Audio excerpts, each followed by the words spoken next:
குருப்யோ நமஹ நமோ நமஹ. Welcome to session 9. நம்ம இதுவரை 8 செஷன் பார்த்துருக்கோம். இப்போது செஷன் 9 ஐக்கிய அனுசந்தானம் ரொம்ப ஸ்பிரிச்சுவலி ரொம்ப இம்பார்ட்டண்ட் போர்ஷன்.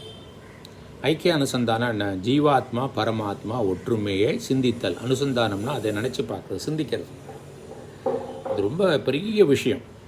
இது நம்மளை ரியலாக ஆத்ம விசாரத்துக்கு கொண்டு போகிறதுக்கு துணை புரியும். இது மட்டுமே சொன்னால் மட்டும் போகாது. It should take us to that. ஆத்ம விசாரத்துக்கு போகணும். அந்த ஆத்ம விசாரத்துக்கு வேதாந்தங்களை படிக்கணும், உபநிஷத்துக்களை படிக்கணும். உபநிஷத்தை படிக்கிறதுக்கு நல்ல குரு வேணும். அப்போ தான் அவர் அதோட அர்த்தத்தை சொல்லி தருவார். அதை புரிஞ்சுக்கணும், திரும்ப திரும்ப கேட்கணும். அதான் சிரவணம். அப்புறம் மனனம். அதில் டவுட் இருந்ததுன்னா அதை கிளாரிஃபை பண்ணிக்கணும். மற்றவா சொல்ல அது எப்படிம்பா இது எப்படிம்பா நம்மளுக்கே டவுட் வரும். அதை கிளாரிஃபை பண்ணிக்கணும். அப்புறம் அதுலேயே நிலைச்சிருக்கணும். நிதித்தியாசனம் இதுதான் இது சொல்கிறது. இது சிரவணம் மனனம் நிதித்தியாசனத்தை பற்றி சொல்கிறது. பெரிய டாபிக் இது. இது ஒரு லைன் மந்திரமாக இருந்தால் கூட இது அங்கே நம்மளை எடுத்துகிட்டு போகணும். இந்த மந்திரம் என்ன சொல்கிறதுனா, அசௌவாதித்யோ பிரம்மா பிரம்மாவாக மஸ்மி அப்படிங்கிறது. என்ன பிரித்தோன்னு என்ன சொல்லுவோம்? அசௌ ஆதித்யக பிரம்ம அகம் பிரம்ம ஏவ அஸ்மி. அசௌ ஆதித்யக, அந்த சூரியன் பிரம்மா, அந்த சூரியன் பிரம்மா. அப்புறம் அகம் பிரம்ம ஏவ, நானும் பிரம்மா தான், அஸ்மி. அப்போது இது டைரெக்டாக பார்த்தோம்னா ஒரு டைரக்ட் மீனிங். வாச்சியார்த்தை என்னடா இது சூரியனும் பிரம்மாங்கிறான், நானும் பிரம்மானா எப்படிரா அப்படின்னு தோணும் இல்லையா? அங்கே தான் இந்த இன்ட்ரெஸ்ட்டுக்கு தூண்ட விடும் இந்த மந்திரம். இது எப்படி, நான்னா யார்? ஓகே, இதெல்லாம் விசாரம் பண்ணணும். முள்ள முள்ள முள்ள முள்ள முள்ள முள்ள ஆக்சுவலி இதுதான் ஆத்ம விசாரம். இந்த ஆத்ம விசாரத்துக்கு இந்த மந்திரங்கள் நல்ல உறுதுணை பண்ணும். இந்த மந்திரத்தை சொல்லும்போது நல்லா கண்களை மூடிண்டு, கையை ரெண்டையும் செஸ்ட்டுக்கு முன்னால் வச்சுண்டு, கண்ணை மூடிண்டு, இது என்ன, நானும் சூரியனும் பிரம்மாங்கிற, நானும் பிரம்மாங்கிற, அப்போ எல்லாமே ஒன்று தான். ஆனால் அது பழசாக தெரியறது. அது எப்படி தெரியறது? அதுக்கு எனக்கு இன்ட்ரெஸ்ட் வரணும், எனக்கு நல்ல குரு கிடைக்கணும், படிக்கிறதுக்கு நல்ல புத்தி வேணும்னு சொல்லிட்டு வேண்டிக்கலாம். இந்த இதை ஆரம்பிச்சிடலாம். அப்படியே வரும், அந்த இன்ட்ரெஸ்ட் வரும். இந்த மந்திரத்தை சொன்ன அப்புறம் நம்ம திரும்ப ஆச்சமனம் பண்ணிக்கணும். அச்சுதாய நமஹ, அனந்தாய நமஹ, கோவிந்தாய நமஹ, கேசவ நாராயண மாதவ கோவிந்த விஷ்ணு மதுசூதன திரிவிக்ரம வாமன ஸ்ரீதர ரிஷிகேஷ பத்மநாப தாமோதர ஒவ்வொரு அங்கங்களாக விட்டுண்டு ஆச்சமனம் பண்ணிவிட்டு இந்த ஐக்கிய சிந்தானத்தை முடிச்சிடலாம். அப்புறம் இப்போ கடைசி இந்த பூர்வ பாகத்தில் கடைசி தேவ தர்ப்பணம். தேவர்களை திருப்திப்படுத்துறது. எப்படி? ஜலத்தினால் ஜலத்தை அர்ப்பணித்து தேவர்களை தேவ தர்ப்பணம் பண்ணும்போது கையில் அப்படி தண்ணி அப்படியே கீழே போகணும். அப்படியே இந்த இடத்துலேருந்து கீழே போகணும். தெரியறதா தெரில, நேராக கீழே போகணும். தர்ப்பணங்கள் தேவர்களுக்கு பண்ணலாம், ரிஷிக்கு பண்ணலாம், பித்ருக்களுக்கு பண்ணலாம், ஆத்ம தர்ப்பணம் பண்ணிக்கலாம், பிரம்ம தர்ப்பணம் வாங்காது. அது ஒவ்வொருத்தருக்கும் ஒவ்வொரு விதமாக தண்ணி விடணும்.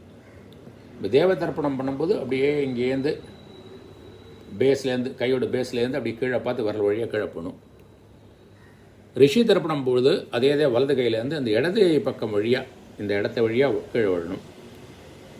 அப்புறம் பித்ருக்களுக்கு பண்ணும்போது இப்படி மறைச்சி வச்சுட்டு இந்த கட்டவர்களுக்கும் இந்த கைக்கு இடையில இல்லையா, அந்த வழியாக விடணும்.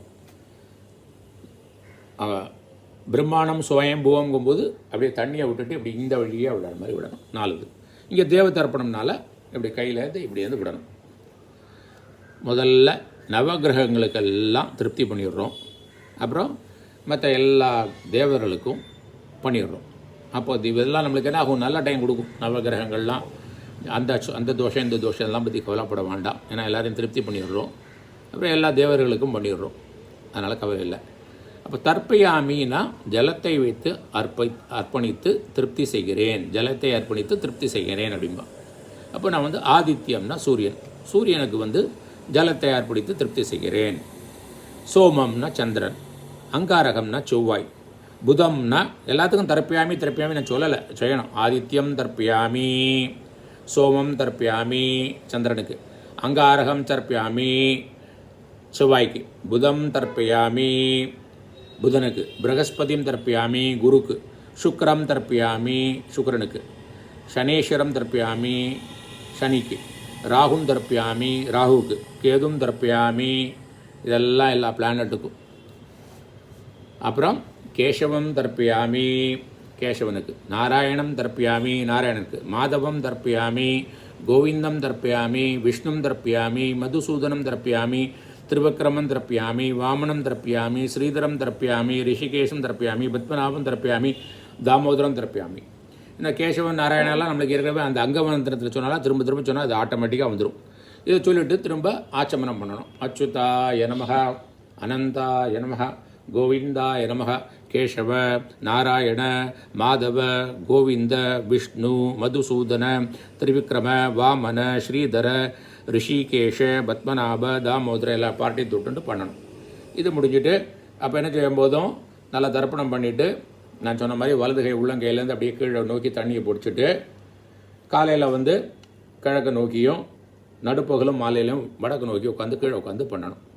ஸோ இதுவரை நம்ம என்ன பண்ணியிருக்கோம், ஃபுல்லாக பூர்வ பாகத்தை எல்லாத்தையும் முடிச்சிட்டோம்.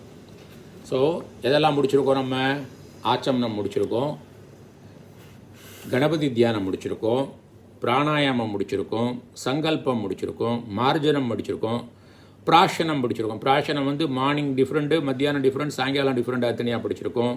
புனர்மார்ஜனம் பண்ணியிருக்கோம், அர்க்கியப்பிரதானம் பண்ணியிருக்கோம், பிராயச்சித்த அர்க்கியம் பண்ணியிருக்கோம், ஐக்கிய அனுசந்தானம் பண்ணியிருக்கோம், தேவதர்ப்பணம் பண்ணியிருக்கோம். இவ்வளோ பண்ணியிருக்கோம், 11 பண்ணியிருக்கோம். இதுக்கப்புறம் அடுத்தாப்பில் உத்தரபாகம் எடுத்துட்டு ஆரம்பிக்கலாம். ஸோ இதுவரை கடவுளோட அனுகிரகத்தினால நல்லபடியாக போச்சு. அவரோட அருளால் உத்தரபாகம் முடிச்சுட்டு பிரம்ம ஐக்கியம் முடிச்சுட்டோம்னா ஃபுல்லாகிடும். அதுக்கப்புறம் நீங்கள் முள்ள போட்டு கேட்டு திரும்ப ஒரு புக்கையும் வச்சு படிச்சுக்கணும். ஈஸியாக வேண்டியிருக்கும், ஒரு புக்கும் வச்சுக்கணும். ஏன்னா புக்கில் தானே லெட்டர்ஸ்லாம் இருக்கும் உங்களுக்கு. அதை பார்த்து இதை நான் பிரித்து அர்த்தத்தை கொடுக்கும்போது உச்சரிப்பும் அது தெரிஞ்சுட்டுனாக்க ஒரு டயத்தில் புக்கெல்லாம் நிப்பாட்டிட்டு இந்த வீடியோ பார்த்தே பண்ணிக்கலாம். அப்புறம் ஒரு டயத்தில் அந்த வீடியோவுக்கும் அவசியம் இல்லாமல் ஆயிரும். So thanks for the opportunity.